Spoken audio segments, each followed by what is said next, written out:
Good afternoon, everybody. Happy Friday. This is first in a series of videos that I had been planning on doing earlier, but as with all things, life gets in the way, so here we go.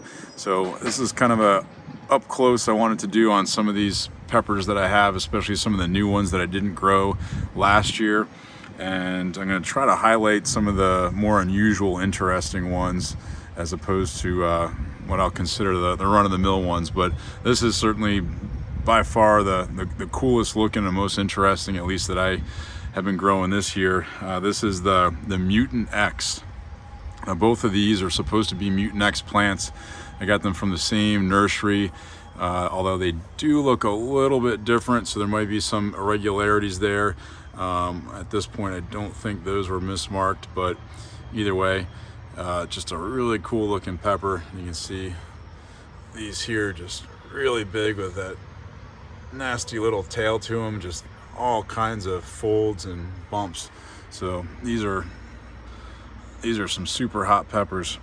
But again, this one's called the Mutant X, and this is a cross between Jay's Peach Ghost Scorpion pepper, which is about 9,000 Scoville units, and then the MA Wartryx, which is between 1 and 1.2 million Scoville. And that MA is Matthew Arthur, the guy that's responsible for creating this. And then the overall Scoville between those two is about 1 million. So if that's about right, that's equivalent to ghost pepper. Ghost pepper weighs in right about 1 million as well. These are supposed to grow about 3 to 4 feet tall, and these currently do sit at right about 3 feet. I really slowed down on the nitrogen after they got to be about this size and switched over more to a phosphorus heavy fertilizer mix so that they wouldn't grow too much and that we could start producing peppers and flowers here, and that seemed to have worked. These are supposed to have medium to high yields, which so far they do, and I should be able to get some more here out of them by the end of the season. But these have taken the longest to finally turn, and I've been holding these for this video here because there are a few fully red ones that are ready to pick on this particular plant down there at the bottom, and I'll pick those right after this video.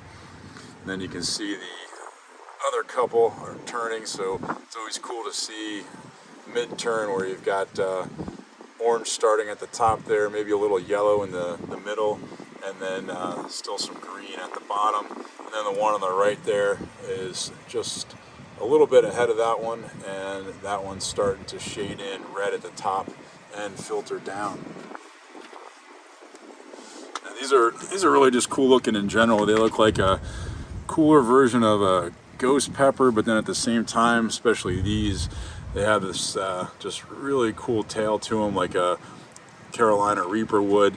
Plus they're long like a ghost pepper, and they're nice and fat too. They're almost bigger versions of the Dragon's Breath pepper that's supposed to be much hotter than the Reaper. I think about 2.5 million or so Scoville, the unofficial hottest pepper. I think second to just the Pepper X, which is also unofficial, 2.5 to 3 million Scoville.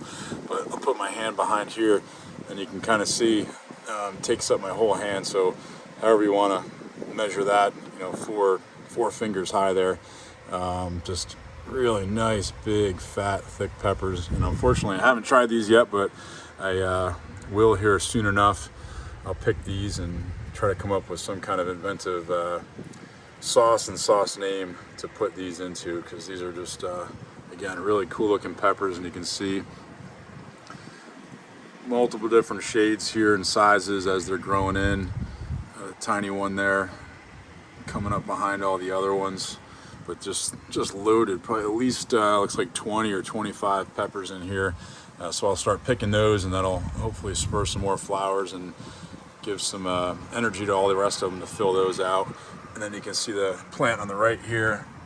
This branch at least has got another, 6 to 10 flowers, and then some tiny little peppers that are starting there that should be able to mature by the end of the season.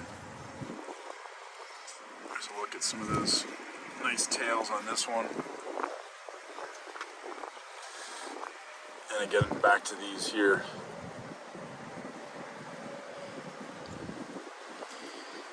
So anyway, a little bit longer video than I anticipated, but hopefully that's a nice up-close look at this specific pepper, the Mutant X. And I will be creating a few more videos with at least a few more interesting and cool looking peppers with at least a little information to go along with it. So hopefully that was an enjoyable video for everybody. And again, happy Friday and have a good weekend.